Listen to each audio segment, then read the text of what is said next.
So I was streaming a television show the other day, and as is generally the case, I had to wait every 10 or 12 minutes or so for a block of commercials to go through, which annoys me. And frankly, it annoys me that it annoys me for a couple of reasons. One, it was not that long ago, the children may not believe this, that you always had to wait for commercials. It wasn't a matter of whether you liked it or not, it's just the way that it was all the time. And secondly, if I want to avoid the commercials, I can avoid the commercials. But I am not inclined to pay for a premium service that lets me watch my shows ad free. Hal Hammonds, famous tightwad. Nice to meet you. But so generally, I try to kind of gloss over these commercials. But eventually, by the end of the show, I realized I was watching the same commercials all the time, which is not especially unusual. But I was especially struck that the commercials tended along the same lines.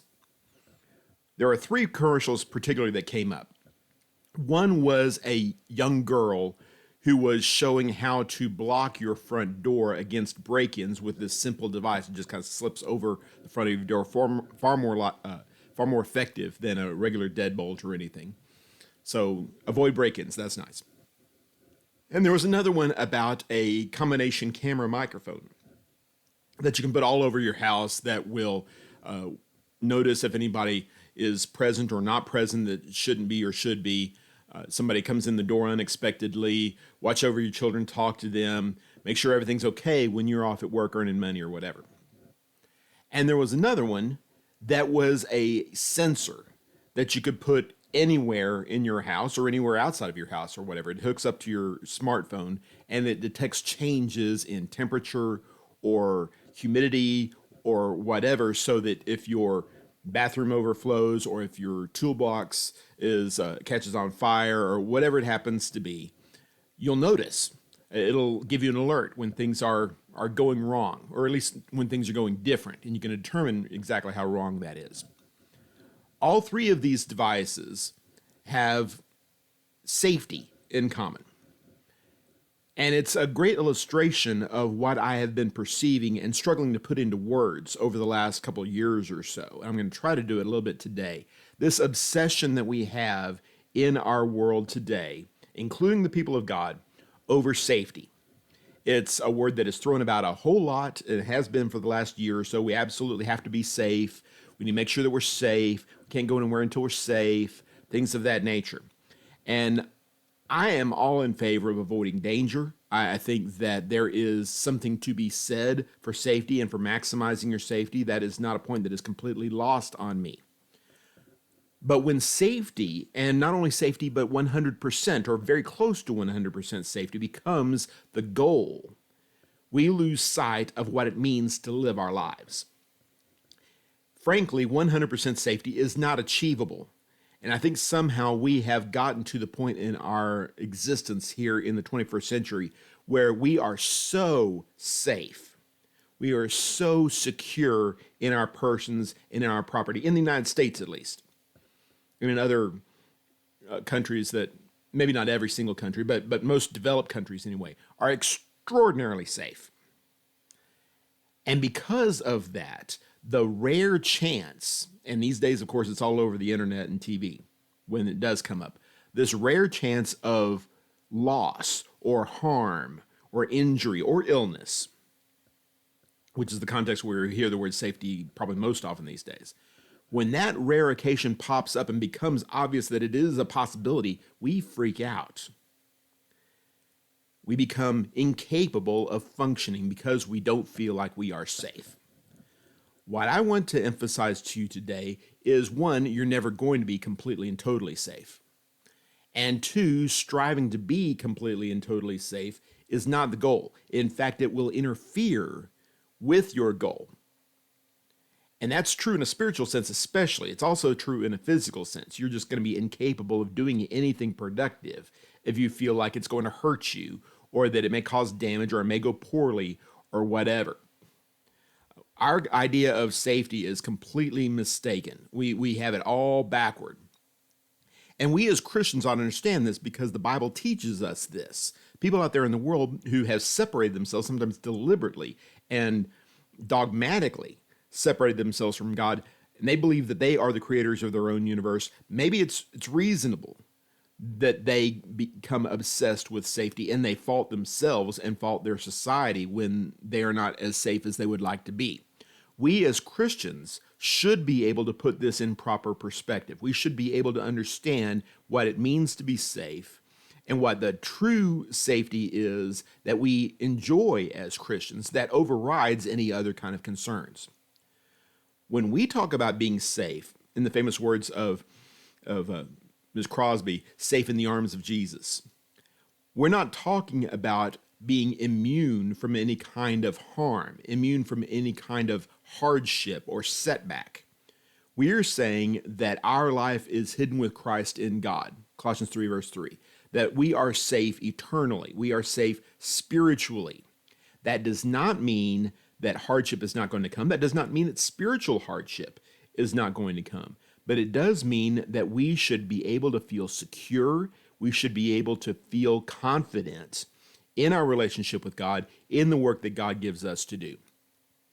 Unfortunately, that spirit is lost on the world and is lost on many, many of our brethren. We don't feel safe spiritually and we don't feel safe physically. And I want to emphasize the fallacy in both of those points here today and stress to you, if you are a child of God, if you have put your confidence in Jesus Christ, there is nothing to fear. And this obsession with what you have or what you want to have or what you fear losing, this is another aspect of the worldliness we've been talking about for the last few weeks. This compulsion to protect what we have, whether it's our health, whether it's our property, or whatever it happens to be, at any cost. That is a clear sign that we are valuing things of this life, however valuable they may be in the short term, oftentimes at the expense of our spiritual things. We need to recalibrate with regard to these kind of things. Let's start with our enemy. Jesus says through the Apostle John in 1 John 4, verse 4, greater is he who is in you than he who is in the world. There is a power working in us as Christians that conquers the devil, that is superior to the devil. What we oftentimes think is that the bad guys, whatever form they may take, out there in the world is so hazardous, so dangerous, so threatening that we cannot take a step forward in the things of God, that we cannot do what we ordinarily would do or what we're telling ourselves in a way that we would ordinarily do in the service of Jesus Christ because the opposition is so strong, so dead set against us that at least for the time being, until situations change, until the circumstances lighten up, we are not going to be able to step forward. That is simply not true. That is faithless. That is pursuing your concept of safety at the expense of your service to God. And you don't need me to turn pages in the Bible to point out examples, Old and New Testament examples alike, of people who were in extreme circumstances, whose idea of safety or the lack thereof far surpasses anything that we have experienced in our lifetimes. And they ignored that. They did what God asked them to do, what God required them to do, what they wanted to do, what they were self-motivated to do, sometimes even at the cost of their own lives, and oftentimes at the threat of their lives. They did it because that was what they wanted. They didn't want to be safe. They wanted to be right. They wanted to be secure in the eyes of God. And they had confidence that whatever they did and whatever their opposition was, it was better for them to be on the side of God. It was better for them to be on the side of Jesus, on the side of decency, morality, righteousness, than to secure some kind of short-term benefit. The opposition is not too strong, no matter what form it may take. The government, the virus, economic downfall, whatever it happens to be. There is no enemy out there that threatens your safety to such an extent that you are excused from putting the kingdom first in your life. Jesus promises you that you will be safe in his hands, in his way. That may not mean, oftentimes will not mean, in fact, keeping the things that you so desperately want to keep in the short term. But it does mean that we will be approved of God. And ultimately, if we're Christians, if we're serving Jesus Christ, that's the only thing that matters. I'll refer you to Psalm 20 and emphasize the idea of technology and what the text here calls horses and chariots. And this is one of the hazards of living in a technological society where it always seems like there is a solution right around the corner. A virus comes up, well, we'll get a vaccine. It's not a matter of if, it's a matter of when. It will come. We'll figure out a way past this because we have smart people who are on the job. They're well motivated. They're well funded by the government and by private industry and all that kind of thing. We will figure out a way around this. Whatever is endangering you right now, we can find a solution. We either have one or we can quickly make one. And the problem, of course, is not that technology is a bad thing, because it's not, but rather that we have put our faith in that. We believe that the course to a better life, as we may define better life in the moment, is found through science. It's found through human wisdom, human understanding, human development, finding a new device, finding a new serum, a new this, new that. Psalm 20 reads like this in the NASB 2020. May the Lord answer you on a day of trouble. May the name of the God of Jacob protect you. May he send you help from the sanctuary and support you from Zion. May he remember all your meal offerings and accept your burnt offering. May he grant you your heart's desire and fulfill your whole plan. We will sing for joy over your victory, and in the name of our God, we will set up our banners. May the Lord fulfill all your desires. Now I know that the Lord saves his anointed. He will answer him from his holy heaven with the saving strength of his right hand. Some praise their chariots and some their horses, but we will praise the name of the Lord our God. They have bowed down and fallen, but we have risen and stood upright. Save, Lord, may the King answer us on the day we call. This is a prayer for success, a prayer for deliverance, a prayer for victory. And it's our prayer as well. We ask the Lord for help. We ask the Lord for deliverance. We ask the Lord for assistance and guidance and wisdom. We see that phrase over and over again. May the Lord, may the Lord, may the Lord. What difference does it make what kind of support we get in other places if we don't have God's support? And I realize that works a little bit differently for David the king and for people in times past when God was much more obvious and deliberate and vocal about involving himself directly in the affairs of man. I'm not prepared to have a discussion about whether he does it nowadays or how he announces such things or whatever. But clearly God is involved in our lives, and God is able to save. God is able to deliver. And it is just as important for us today as it was for David back then to put our confidence in him, that he is going to take care of us. The version that I'm used to quoting that I've heard in songs usually uses the word trust in verse number 7. Some trust in chariots, some trust in horses. The NASB here uses the word praise, and some versions read differently. But the idea basically is, who gets the credit for this? Who is going to get the credit for our deliverance? We see a great deal of credit given to one politician or another, one organization or another, one technological triumph or another, getting us out of some kind of hardship in this life. But here's the thing, and this may not be easy to listen to, but you need to listen. We all need to listen. Once this hardship, whatever it happens to be, is past, once it is cured, once our technology, our chariots and horses manage to get us past this, there is going to be another one.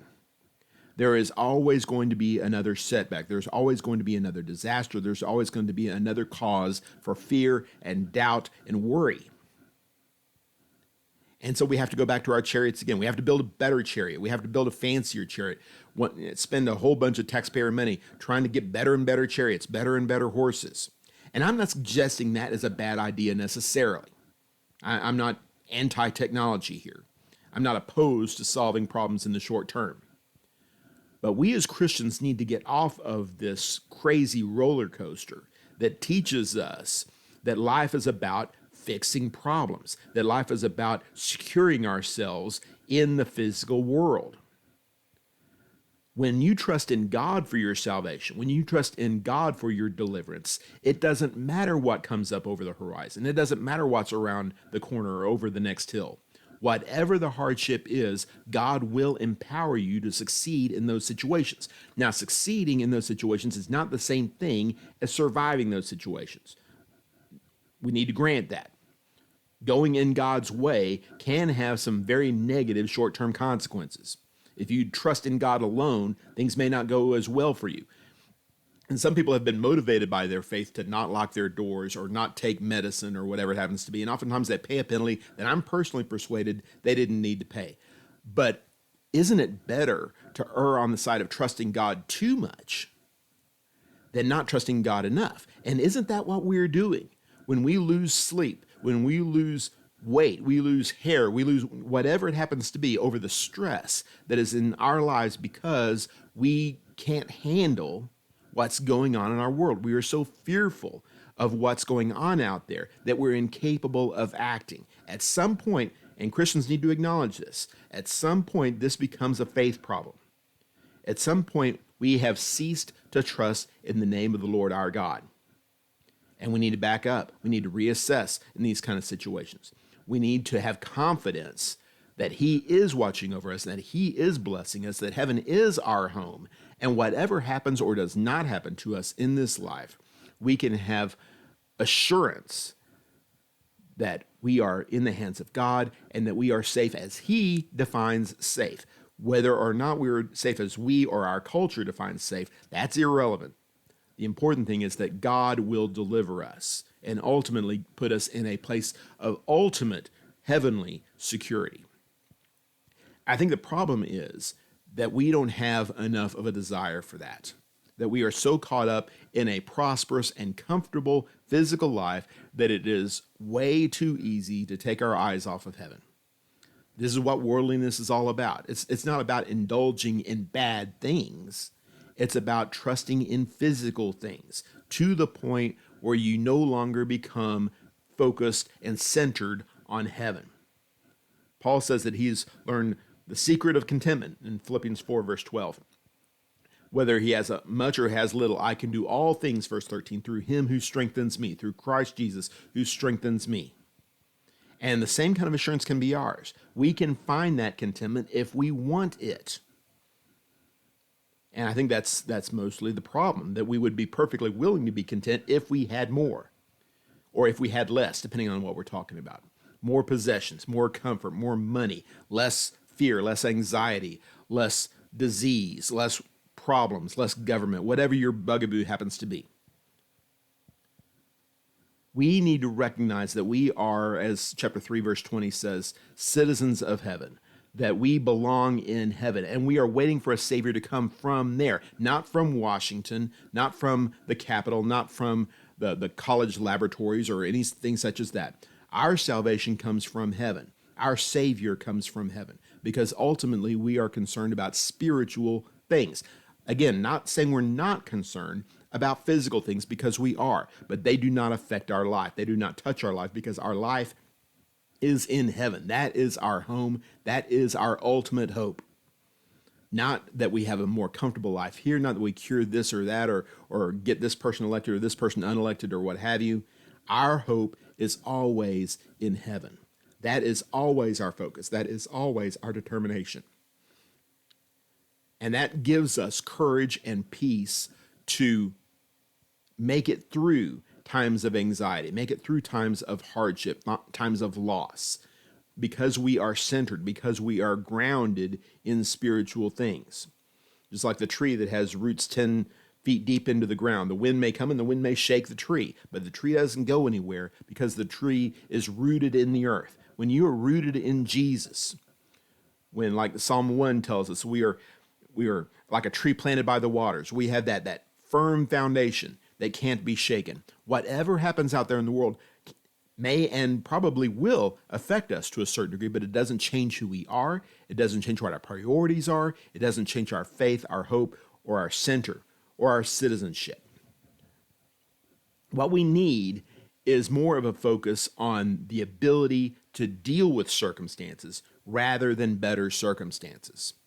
And this is a hard lesson. It has been a hard lesson for me to learn. I think I'm more on the way to learning it than I was 10 or 20 years ago. My prayers oftentimes in times past focused on, Lord, if it's your will, please get this person elected, or if it's your will, help us to survive and thrive, get us through this economic difficulty or whatever it happens to be. Remove our problems or lessen our problems. And again, I'm not suggesting that's a bad prayer to pray, but I would like to offer you a better prayer. A better prayer is for the strength, the courage, the patience, the wisdom to deal with our difficulties. Because again, even if he takes away our difficulties, there's going to be another one. We're going to pray for him to remove that one too. How many thorns in the flesh are we going to expect God to take out of us? There's a great example of this in Acts chapter 4, where the apostles been called on the carpet because they were trying to do God's will, because they're trying to save people's souls. They're trying to properly preach Jesus Christ, and they're accused of stirring up strife and animosity and difficulties and such. And in Acts chapter 4, verse 29, instead of praying for deliverance, instead of praying, Lord, please help us not go to jail again. And by the way, they did go to jail again. The very next chapter, they went to jail. Instead of praying for deliverance, they prayed for boldness. And immediately after that, by the way, if you remember, that the house that we're in shook, a physical demonstration of the presence of God. It's no question what that meant and what that meant to them. God was, in fact, with them, and their prayer was answered. And this prayer, by the way, is always going to be answered. If you pray in faith for boldness, you're going to get boldness. If you pray for patience, you're going to get patience. If you pray for wisdom, you're going to get wisdom, because you have already assured yourself of God's attention. You have already put yourself on this path simply by praying about it. There's follow-up activity that's appropriate, of course, in all these situations. But by simply trusting in God that he has the answers and that he can give them to you in the appropriate time, in the appropriate way, you're well down the road to addressing these problems effectively. It may or may not change your circumstances, but that's not the ultimate goal. The ultimate goal is not better circumstances, it's better faith, it's better hope, it's better character. And that's what we really need. And in this way, these hardships, these thorns in the flesh that we get from time to time, can wind up being blessings. That's the way Paul viewed it in 2 Corinthians chapter 12. He grew closer to Jesus because he had to depend on Jesus more than he had in times past. And that may not have been exactly what he wanted, but he realized eventually that that is what he needed. And that's what we need today. We don't need better circumstances. We don't need better chariots. We don't need better technology. We need the Lord. And the day we cease going to him for relief, for courage, for strength, for wisdom in these hours is the day that we cease living as Christians from a practical standpoint. We don't want to go down that road. We want to go down the road that leads to heaven. And peace of mind in this world, the peace that passes understanding, is nothing more than a byproduct of that. But what a wonderful byproduct it is. Having the courage and the confidence to face life's difficulties, knowing that you're in the hand of God, knowing that the ruler of the universe is with you and sheltering you and protecting you and guiding you, not necessarily taking away your problems, not necessarily making your problems better, or even keeping them from getting worse, but having that confidence that he is involved in this process and that everything works for his good. And I realize that Romans 8, verse 28 is taken out of context a lot, but what it means there is when he says that all things work together for good to those who are called according to his purpose. He's saying there that whether your circumstances are good or bad, positive or negative, long-term or short-term, if you trust in him, whatever those circumstances are, they will draw you closer to him. And coincidentally also, draw you closer to your brethren and draw you closer to God in heaven. And that is our goal. That is our ultimate objective. And we eagerly wait for that Savior that's going to come one day. And may that day hasten. In the meantime, though, help us to have the kind of courage to face life's difficulties and trust in God to get us through that and accept the safety that he provides for us in heaven instead of insisting on some kind of short-term safety from our problems and difficulties while we wait here on earth. Thank you for listening. I hope that this has been a blessing to you. Hope that you can draw closer to God every day of your life and be the kind of Christian that you ought to be, that you want to be in a sinful world. Thank you, and God bless.